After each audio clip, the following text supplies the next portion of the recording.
In fact, our expert Surinder Singh Lali, thank you very much for being with us on the broadcast. In fact, also breaking it down. While I'll request you to kindly stay on with us, in a further developments in a major crackdown, the Canadian police have busted a large drug and the terror network with suspected links to the Khalistani supporters under their operation called Project Pelican. The investigation by the Peel Regional Police has led to Canada's biggest ever drug seizure, including 479 kilograms of cocaine, worth $47.9 million, while 9 people, including 7 men of Indian origin living in Canada, have been apprehended. They have been arrested, and according to the police, the group used commercial trucking routes between the US and the Canada to had the connections to the Mexican drug cartels and US-based distributors. Reports have suggested that proceeds from the drugs was being used to fund the anti-India activities, including protests, beside funding for the weapons. The accused faced a total of 35 charges related to the firearm and drug offences, the Canadian police has revealed. The crackdown comes ahead of PM Modi's visit to Canada for the G7 meet. Canadian police official has spoken on the project as well. Let's listen in. This is no small effort and months in the making and countless hours to bring us here today. It shows that when given the tools and resources, our officers can accomplish absolutely anything. And I can tell you, seizures like this make a huge difference in the well-being of our Ontario communities. Whenever we get illicit substances off our streets, we are quite literally saving lives and protecting Ontario. And that's exactly what our government ran on in our recent election that concluded on February 27th, protecting Ontario. It means protecting Ontario economically, but it also means protecting Ontario with a public safety priority in mind. All right, Aditya Vadhavan, my colleague, joins me with more updates. Aditya, now we have also heard the official statement coming after the biggest seizure that Canada has been able to make a breakthrough into the drug cartels being spread across the international borders, and ahead of the visit of the world leaders at the G7 in Canada. How do you think this important breakthrough is going to also improve the ties, as this is one of the biggest seizures which has curtailed down the anti-India activities that have been spreaded on the Canadian soil? Well, absolutely. To see, this is a biggest drug, bust by the Canadian police and the Canadian government. This has been done with the help of the Canadian Border Police, and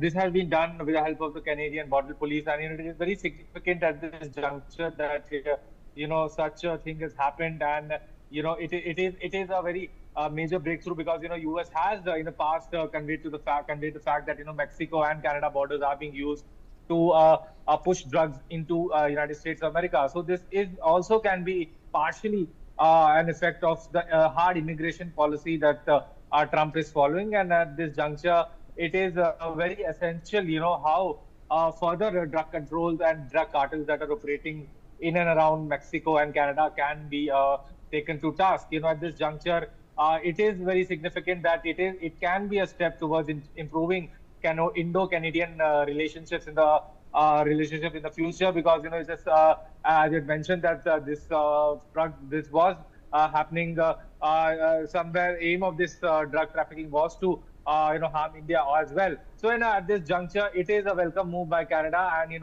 particularly when Canada is set to host the G7 summit, it is of utmost significance. Simran. All right. In fact, Aditya, thank you very much for being with us on the broadcast. Now, Surinder Singh Lali joins us live on the broadcast as well, as one of the biggest developments that have happened in the recent times. As far as Indo-Canadian ties are concerned, Project Pelican has been intensified.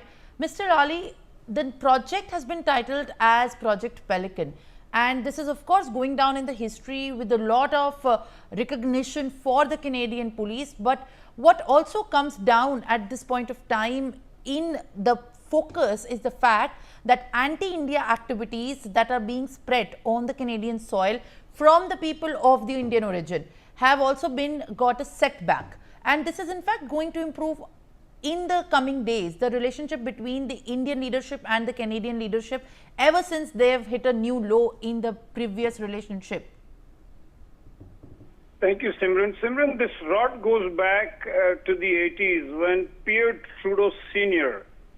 was told that there are two, gentlemen who called themselves Sikhs were testing some sort of bombs in their backyard. And there were Indian intelligence reports also given to them, and he didn't pay no heed to it. He says it's okay, and I'm going to quote Ujjwal Dosanjh, the ex-premier of British Columbia, on this one.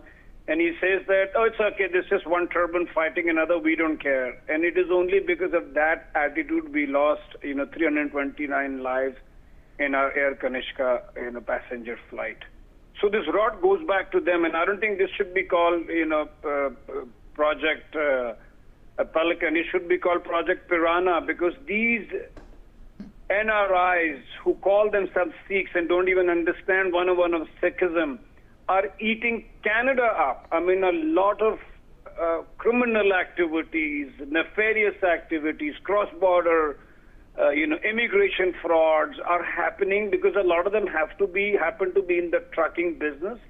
And they're using this money not only to fund anti-India activities, but even otherwise to hollow the Canadian society, because, there are probably 800,000 Punjabis, in Canada, but they have prevailed over, the Canadian government to have them negotiated on an interest with the fourth largest economy in the world. So that's why I call them a piranha.